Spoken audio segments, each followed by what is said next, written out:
Hey, this is Joshua with the Flow Research Collective production team. Today's episode is a special one. It's part of our Client Spotlight series where we interview the people that we train directly. We work with executives, entrepreneurs, and business leaders who want to rework how they work so they can get more results in less time with minimal struggle and, of course, a whole lot more flow. Now, if you want to level up your performance, then tune in as we dive into their daily routines, tease apart what they're learning, and shine a light on how to achieve your goals faster without sacrificing your personal life. Flow should be made as part of the curriculum of all the MBA institutes or all the postgraduate institutes. People in school will not understand what flow is. You need a certain maturity. But when they teach this, whether it's at a Harvard or at Stanford or even in India, they should have one subject on flow. What does it take to do the impossible? What does it take to level up your game like never before? What does it take for individuals, organizations, for even institutions to achieve paradigm shifting? Nothing is ever the same again, breakthroughs. Our mission is to decode the neurobiology of flow and cognitive peak performance.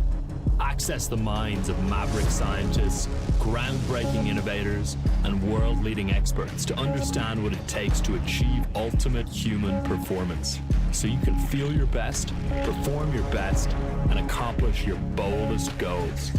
I'm your host, Rian Doris, and together with best-selling author Stephen Kotler, I present to you Flow Research Collective Radio.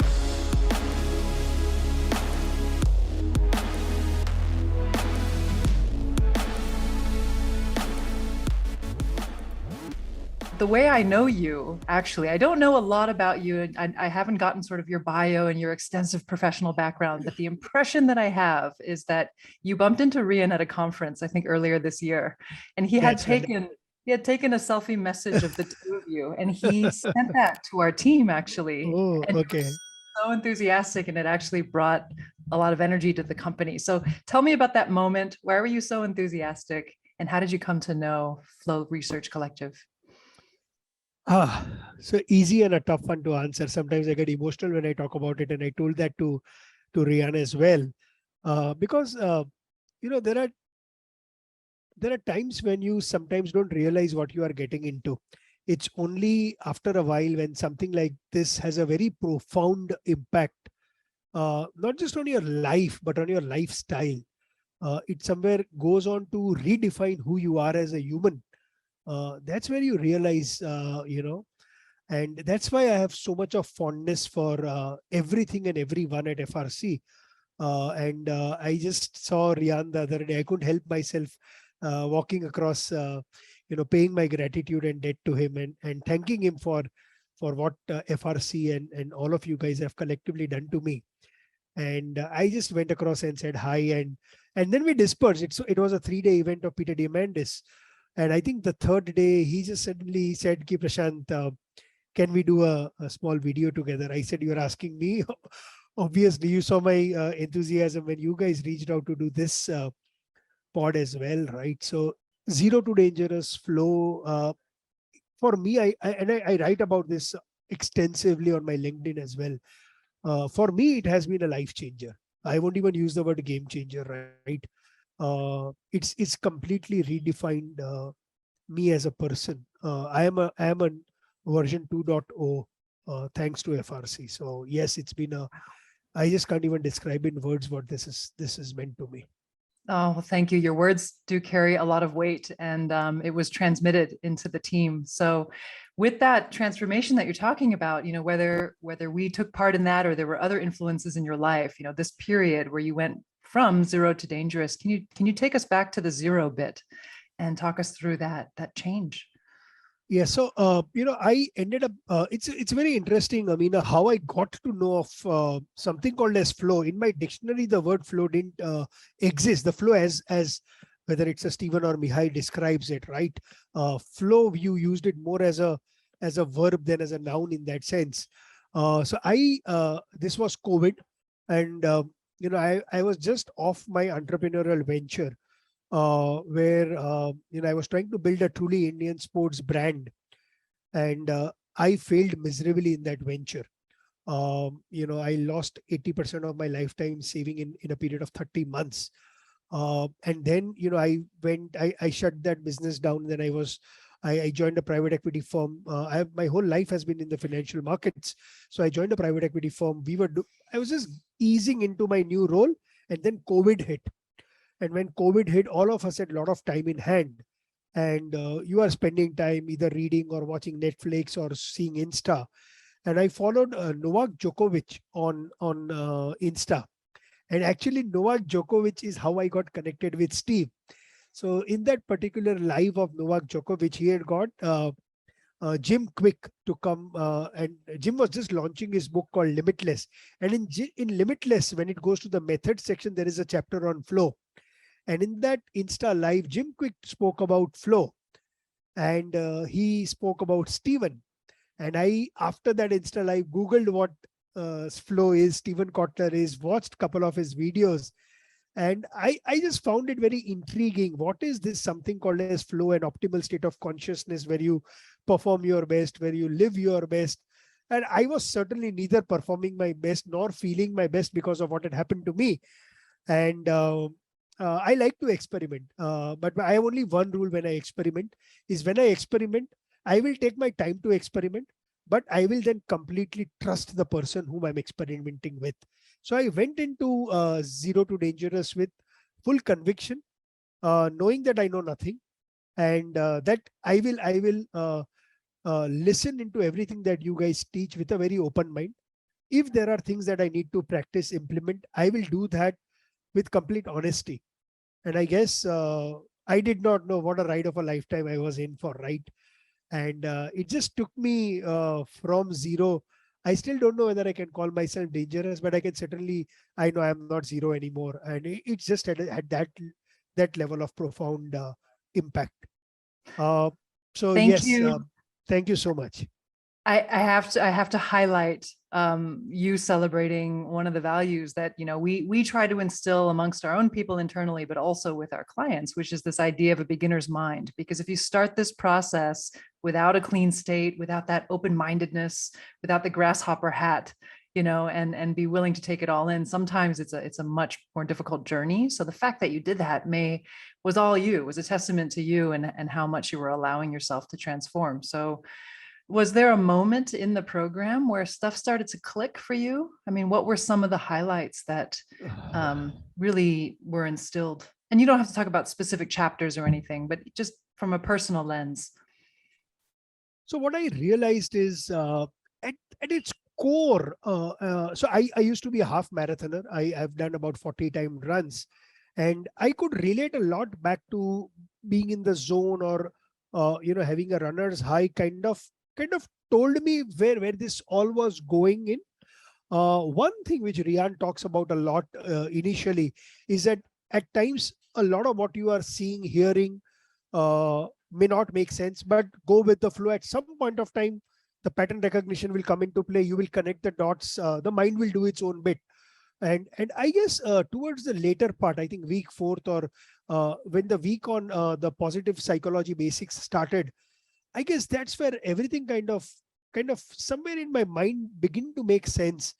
That if I have a purpose, if everything that I am doing or most of the stuff that I am doing, if it is aligned to that, the attention is very different. When the attention span is very different, focus is very different. And he talks about flow follows focus.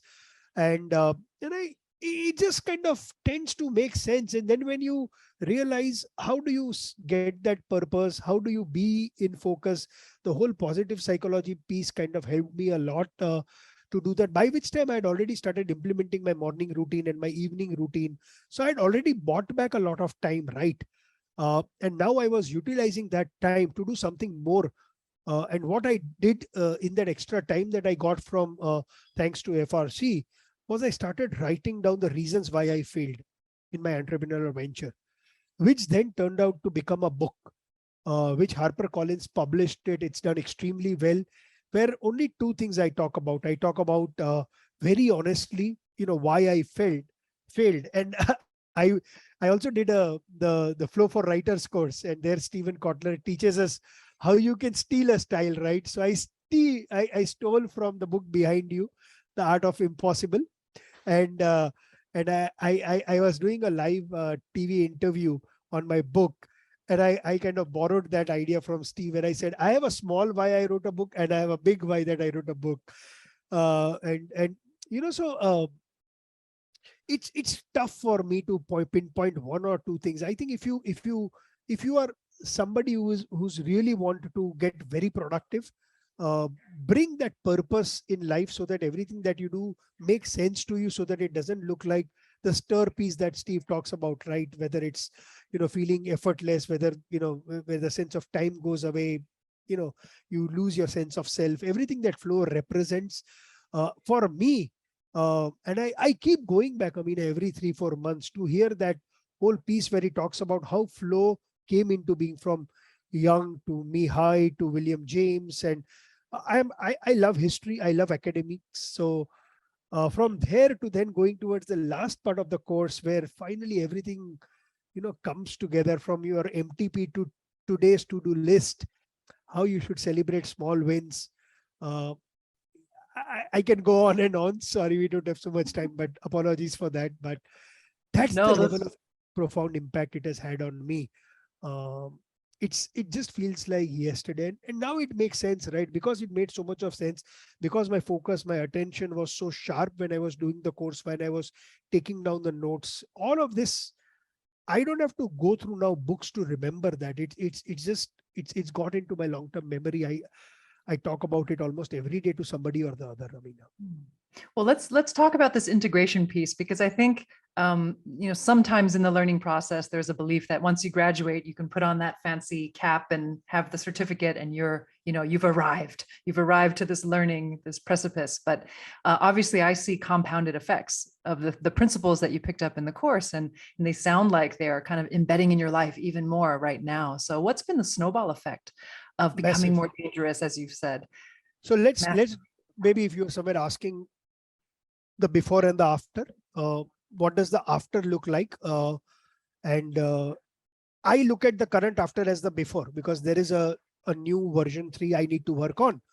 But so what would my day look like, right? I would wake up in the morning, there were random stuff and random shit that I would do, including exercise, but it was random. Nothing was thought through. Nothing was planned and made routine in a manner that it would put less load on the prefrontal cortex. Uh, then you would come back, eat your breakfast, go to work, you were working, you were chatting. So basically it's like what 99% of the world lives. There is nothing wrong in that. Don't get me wrong. But what is it? Today, my morning routine is set. I wake up at 5:30. From 5:30 to 6:30, I write. I find my flow when I write. Okay. And it could be as trivial as writing a letter to my daughter as to what happened yesterday. But when I am in the morning with my laptop writing, I just feel I'm with myself. There is something that happens, right? After that, my routine is set. What I need to do before I go for my exercise, including laying out my clothes the previous night in my washroom so that I don't have to think what clothes to wear. Everything is now to that extent made very routine. When I come back, I know what I have to eat, what my breakfast is. Now I don't eat breakfast. I'm on 2 meals a day. So I have just bought back so much of time. So look at my life today. I think my productivity probably would have gone up 4x or 5x from where it was before flow. And in that 4 or 5x, today I have already written a book.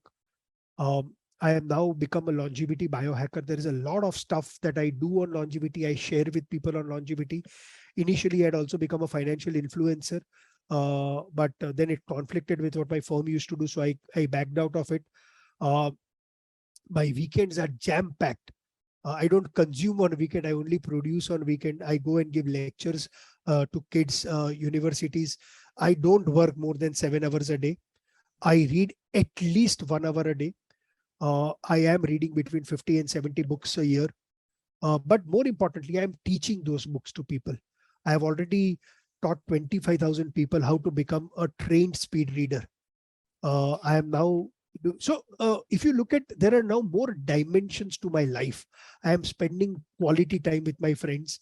I have so when you do that value exercise, right, and you cannot go beyond 5, I keep revisiting that every 6 months, and basis that this piece is kind of gets rewritten. And there is an external manifestation of that. when I talk to my colleagues, when I talk to my friends, when I go and speak at events, uh, people see me beyond my work. Say more. Uh, Say more on that piece. Talk to me about the dimensions of that, because that's quite a grand statement. People see you beyond your work. Yes. So if you look at my work, I'm a finance professional, right? I'm married into capital markets. I love the stock markets, and a lot of people used to look at me just as that. Today, when I go to events, I don't talk about finance. So I can talk about entrepreneurship or why I failed. So last weekend, I had gone to a city in India called Calcutta. I addressed 200 entrepreneurs, and I told them what they should not do than what they should do. And it's very interesting. Somebody from the audience will always come back and say, Ki, what you are saying all good, but tell me what can I do with my life? Then I wear the longevity hat and then I tell them, how every single day your body, your inner age is aging faster than your outside age. Why you need to get yourself tested. You feel you are 20, feeling great, nothing is wrong. Sorry. If you are smoking, I can tell you one smoke or two smoke takes away close to about 20-25 minutes of your life. And I present the science behind that. Then somebody talks about, reading, because my Insta profile talks about I have launched a course on speed reading, and somebody will want and talk to their kids. 25,000 is not a small number over a 2-year period to influence people why and how they can become better readers. There is no such thing as a good reader and a bad reader. There is a trained reader and an untrained reader. I talk to kids about how to sharpen their memory. I sometimes go and talk to housewives above 50 in terms of what food they should do. The biggest thing is health is wealth. How each one in India, most women don't work. They are housewives or homemakers.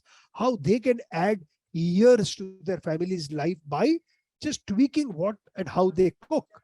Prashant Desai going and talking about cooking, but I only talk science. I don't talk anything which is beyond science. But that's because I have time. Because I have time, I read. I have read Max Lugaver's book. I talk about genius foods. But it just, people see a lot to you than just your work. And when you say things that make sense to them, when they implement some of them and then they write back to you saying that you told me to do this and now I feel good, at least you feel you've changed one person's one moment or one life. But if you go back, Amina, to why was this possible? It could have only been possible when I had more time. And I think in one of your chapters, you guys cover, right, that time is more important than money. So you guys have given that. FRC taught me that time is more important. Make time. Now, the second thing is, when I am talking, people are connecting with my passion, right? It's not just the words that I say, but the way I say it. Where does that passion come from? That passion comes from the fact that I have a purpose in life. Now, if I don't have that purpose, if everything that I'm doing is not aligned to that purpose, somewhere that people will see through it, it's a more cosmetic, superficial. So at its core, every time I do something and I go back, it takes me back to that time that I spend with FRC. And I don't know whether I mentioned this to you or to Rian, but I not only did Zero to Dangerous, then I did a flow training accelerator also. I did flow for writers. And I have already told Rian, the day you launch flow and aging, I am the first person signing up. So I would love to actually put on both of your hats for a moment: the financier, the investment banker, and then also the biohacker, longevity guy, Yeah. right? So if we start getting into the age of, sort of the 50 plus brackets, can you make asymmetrical moves in order to gain more of that wealth/health back? What would be your absolutely. I was in the car with my boss who's down from Singapore, and we were discussing. He's 52, and we were just discussing that. And there are a lot of things you can do, but let's look at the 3 basic things that you can do. Everything is food, but we all get mixed up, right? Because there is a science of food and there is an emotion of food, and emotion always wins, right? And rightly so, right? Not just in India, all over the world, food is celebrated. Food was always in evolutionary sense seen as celebration. Celebration was when you indulged. But now we've moved to the world of food abundance, where I don't even say that obesity is an epidemic. No, for me, food is an epidemic. The quality of the food and the quantity of the food. So I think the first thing all of us can do is eat less often. So for example, I am on 2 meals a day. I eat my lunch at 2 and I eat my dinner between 7 and 8. I have a 18-hour fasting video. From a longevity standpoint, we have longevity genes, which Dr. David Sinclair came up with, the sirtuins, and it has 2 more cousins, the AMPKs and the mTORs. All these 3 pathways are called the longevity pathways. Sirtuins being the most important. When you put your body through 18 hours of fasting, you are creating adversity. You are telling your body you will not get food for 18 hours. And the body then turns on its survival mode. And its survival mode is to increase the production of SIR2 genes.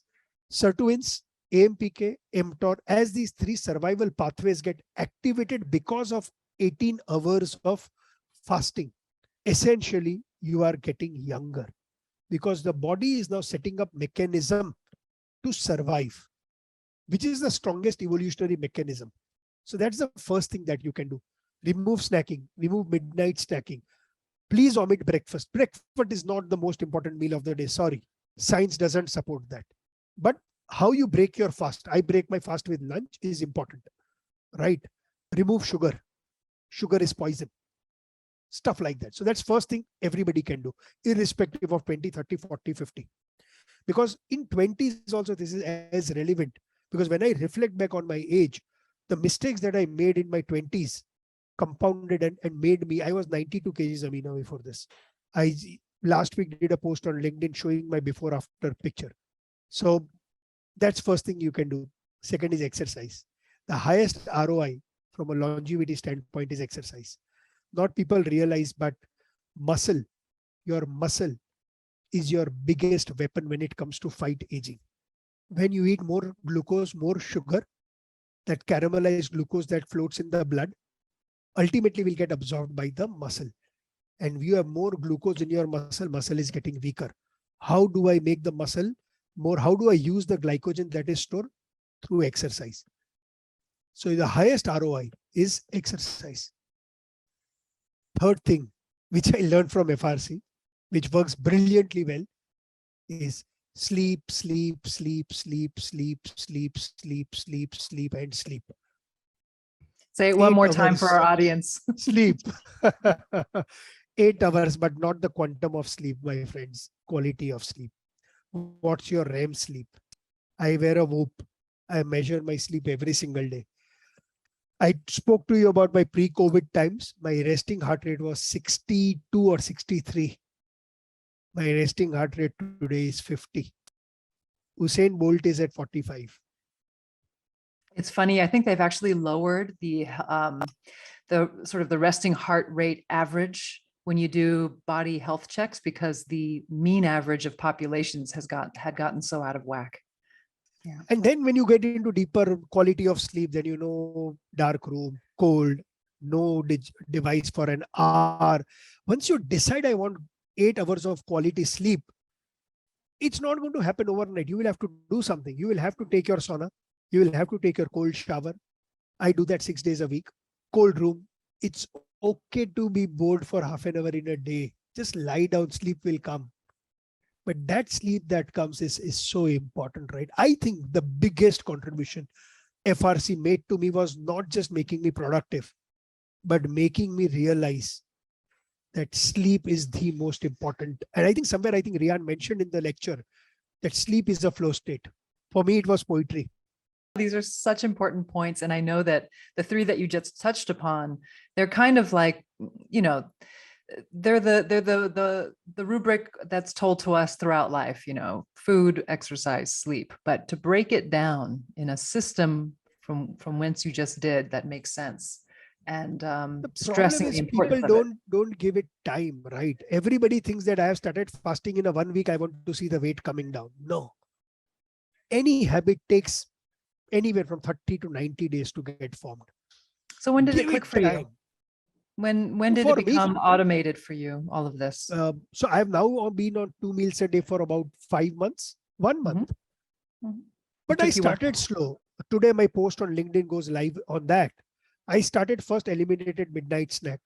Then I Mhm. eliminated evening snack. Then I eliminated afternoon snack. Then I eliminated morning snack. Then I went to eliminate breakfast. When I eliminated breakfast, I started by eliminating all breakfast alternate days. It took me a 90-day cycle. You write in, I think Stephen writes in his book, right? Little by little, a little becomes a lot. Absolutely. So it How was did you? important to start small. For sure. And I think the small also makes it easier for those around us, right? So Absolutely. how did you bring everybody else on board in your life? Because I grew up in Asia. I grew up in mostly China, actually, but there is, of course, there is a very amplified presence around food, or attention on food and food culture and food history and food in the household, and mothers having a say around food and things like this. So there's definitely the pressure of that. So I don't know if that existed for you in your household. How did you overcome that with some of these protocols from either the Western lens, even though it's science, it's neutral. It's if you neutral. think China is where it is, come to India. China is at level 2. We are at level 20 when it comes to food. Yes. Oh my God. So no, you are right. Everywhere food is celebration. There are cultural things around food. Like in one of the things in our culture is you don't count the food you eat. Science doesn't say that. Of course, you should count what you eat, right? They said you don't count food when you eat at a time when food was scarce, not when food is abundant, right? But for me, it was easy. One, because in India, your help who will help you cook the food is very moderate, very reasonable. I have a full-time cook, and my cost of full-time cook is $200 a month. Amazing. So I have liberty to. So I use leverage, as Stephen calls it, and then you define him. This is what I want. So I tell him he cannot use more than 3 teaspoons of oil. The vegetables have. So for me, it was not very difficult. The difficult part was not it was the mindset. Because as you said, you walk down any street in India, there'll be at least 30 to 40 street food vendors, each of them better than the other guy. How do you avoid that? So my challenge was with myself. It was not my family. Nobody forces me and stuff like that. It was my battle with my own self. And I guess it's true for most people. Your biggest challenge is how do you, and I think Stephen only writes in one of his book, right, that all behavior is belief driven. Believe you can, believe you can't. Either ways, you are wrong. Henry Ford said that. And it was for me, the battle was my belief more than anything else. Yeah. I didn't find it that difficult, honestly. For sure. And it sounds like you had created the type of autonomy to allow for that to be easier. And also now you're kind of evangelizing it now. You're advocating for this. So it's when you're declaring these things. I'm trying. And this is one area where I fail. Or 2 areas where I fail is changing people's mindset. Because when it comes to food, it's so much emotion than science. And people do give it a shot, but it's a matter of time before the switch is then again switched off. It's a tough one. It is. Well, what do you think is the biggest thing that they are missing Science. in the science? Okay. Like I wear a CGM. Mm-hmm. So it's now been 6 months that I monitor my glucose every day. So I know when, for example, yesterday I was very hungry at 6 o'clock and I knew I will take time. So I ate a sandwich. My blood glucose doubled. Yeah. And believe me, yesterday I swore, sorry, I will not eat bread. If I eat, I will eat in moderation. I could have taken the vegetables out of the sandwich and just had the vegetables and 1 slice of bread. I didn't do that. So you get better at it. I think if people, and a lot of people are only scared to measure themselves because they know how bad that measurement is going to be, right? It should be a way to liberate yourself, not to, the amygdala does not need to go high when you measure yourself. It's need to be a liberating experience. It's not. Well, luckily it's slowly like these indicators and measurements are slowly coming out of the clinical setting and becoming more norm now, and even out of this athletic setting. So normal people can Absolutely. experience them. What is sort of your future vision around what biohacking looks like for new markets, new emerging markets, and how you would create some kind of an exponential effect on that? So I would say the whole world of longevity is where flow was in 1865. We have a long way to go. It's a new field. Therefore, it will require a lot more convincing. It will also require a lot of effort from scientists, which they are doing. If you listen to the podcast of Dr. Morgan Levine or Rhonda Patrick or David Sinclair and Andrew Huberman, they are doing their bit. Now Stephen is doing his bit. We are, I think, going through an education phase. The world, I think, is looking for a magic pill that I can pop. Mm-hmm. That pill is there. It will come in the next 7 to 10 years time. The work that is happening on rapamycin, all of that will come. But we have to be alive. And when I do my talks on longevity, I tell them, the first thing you need to do is ensure that you don't kill yourself, right? And there are four major killers: heart attacks, cancer, diabetes, Alzheimer's. So first do something that you will not get all four. And that all for not getting starts with the three things that we spoke about. Science is doing its bit, whether it's organ transplant, whether it's stem cell research, whether it's CRISPR, whether it's gene editing, whether it's pills. But you will have to be alive till then, right? But as of now, what Stephen Kotler is doing for flow, where are you with flow? I would say you have miles to go before you sleep, right? That's where the world of longevity is. It's probably even younger than the field of flow. There is a lot of work ahead of all of us. And like flow, there will be believers and there will be non-believers. And you will never be able to make the entire world believe. But even if we are able to make that 5% believe, I think the ripple effect of that, the compound effect of that 5%, making the other 5% believe, will be even more important. So I guess all of us currently have to lay the foundation. We are all playing a role to kind of dig the ground deep, ensure that the foundation is strong. But the real impact of whether it is flow or longevity will be felt by my kids. Mm-hmm. And the even bigger impact of that will be found by my grandkids. But it has to start somewhere, right? If somebody did not discover paper, he would not have had Amazon, right? Because Amazon would not have been able to move the parcels. I think we are doing that work of laying the factory that will start building paper. Amazon will happen after 50, 80, 100 years. So still a long way to go. But education, in my view, is the most important piece. So beyond the daily habits that you have now, what would be the first sort of personal investment, whether it's time or resources, into a new technology or a new mechanism or a new whatever energy pathway in the body? Where would you place your attention on your next bet, basically, if you were to invest in your longevity? Measurements. I think what gets measured gets done.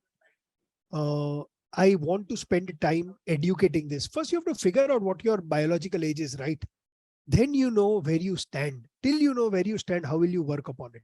And, Morgan Levine writes very beautifully in her book, True Age. And she says that one biological age will not tell you. So when I do an inner age test, say with Insight Tracker, for example, and it gives me my biological age, it has taken all parameters to come to. But my heart probably could have aged more. My skin could have aged even more. My liver could have a different biological age.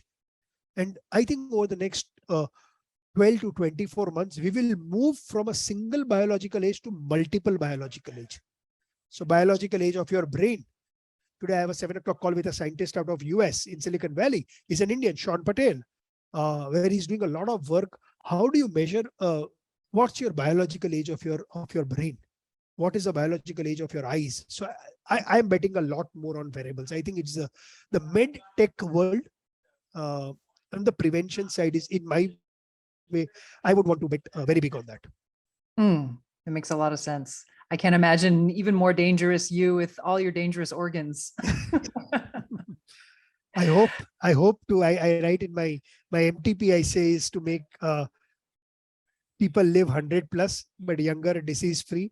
And I write very jokingly, I just don't want to be there for my granddaughter's wedding. I want to dance at her wedding. So yes. I was just going to ask you, what does dangerous look like at 100 years old for you personally? It should give me the energy of an 80-year-old. Hmm. At 100, I don't want to feel 100. Yeah. Dr. David Sinclair's dad is now 84 or 85. He runs 5 miles a day. He parties. Dr. David Sinclair says he parties even harder than him. He goes and does these wild treks. Wow. So he has a body of a 60-year-old. So when I am 100, I wish and I hope and I'm working towards having a body of a 80-year-old. Yeah.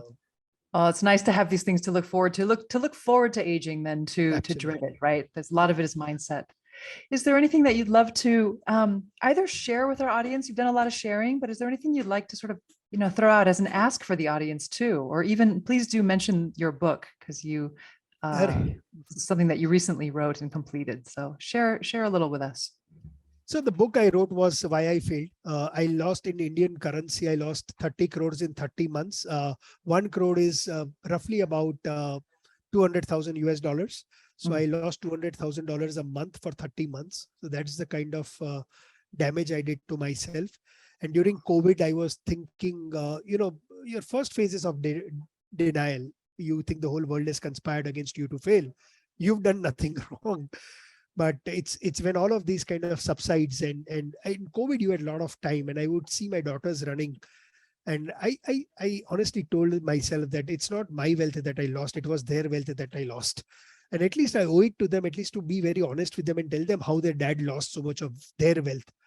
And actually, it started as a journal where I started talking about the mistakes that I made. But I realized I was still being very superficial. So one of the things I write is, I was arrogant.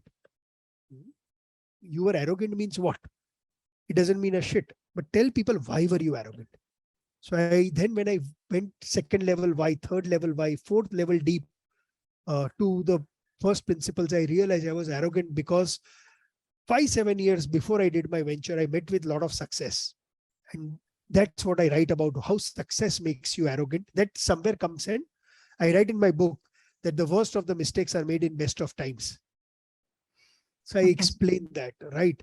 I write in the book that I started the business for wrong reason. You start a business when you are either passionate about a product or about a service or a problem you want to solve. I started a business only to make money, to create valuation. But why? That took me back to my childhood. I lost my father when I was 7-year-old. We were in abject poverty. We used to eat 2 times a day. We used to get only 2 pairs of clothes to wear in a year. We were very, very poor. And every bad memory of my life is associated with poverty. I think when I was 14, 15 years, one thing I had made up, that whatever happens in my life, I will not be poor. For that, if I have to beg, borrow, steal, kill, I will do anything. But I will not be poor. That manifestation of money, greed, played out in my venture. So I wrote a book. It's called The Biography of a Failed Venture. It will take you to my whys of why I failed. It was an honest, candid confession of sort. So that's what the book kind of went. Sorry, what was your first question, Amina? It was basically just any shares that you might have, or even an ask for the community. But I love the wisdom. I will tell one thing to the community, and not just the community who is already on FRC. I tell this when I do my lectures, that flow should be made as part of the curriculum of all the MBA institutes or all the postgraduate institutes. People in school will not understand what flow is. You need a certain maturity. But when they teach this, whether it's at a Harvard or at Stanford or even in India, they should have one subject on flow. Because if you are not aligned to your purpose, if you don't know why you are doing what you are doing, it's game over at the first step. You will realize it at step 100. So I think it should be made a compulsory subject for those who are listening and those who all we can reach out to. Guys, please, please, please sign up for flow. You have no idea how liberating this is. The most expensive thing in this world is time. And not only do they make you productive, they will help you make time. Then you decide what you want to do with that life. I think it's an absolute necessity. Beautiful. There's nothing I can say that could top that. That is a beautiful way to land the conversation, unless there's anything else you would like to share. No, I just want to express my gratitude to Stephen for being so committed to doing this, right? Writing books, doing podcast.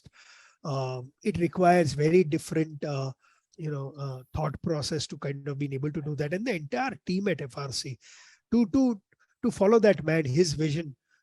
He can dream, but you guys are what make it happen. So I just want to pay my debt of gratitude to all of you. And yes, I just want to remind you, you have to send me the link for the NAR course. I absolutely will. And, I think Stephen's commitment, our commitment on the team, that only happens because of people like you who we want to support because you're committed in the things that you're doing. So thank you so much for your time and your stories. Thank you so much. Tell Stephen one thing from my side. In India, we have a culture that when we meet our elders or gurus or teachers, we touch their feet and ask for their thankfulness. We pay our debt of gratitude by touching their feet. Just tell him, in my mind, I've touched his feet many times. And when I meet him in person, if I ever do, I will be doing that. So thank you so much for everything. Really appreciate that. Thank you, Prashant. I'll pass the message along. Thank you. Cheers. See you. If what you've heard on Flow Research Collective Radio has been helpful, please consider doing us a solid and leaving us a review on Apple Podcasts, Spotify, or wherever you are listening to this. Reviews help us connect to a wider audience so we can get these peak performance principles out to more people.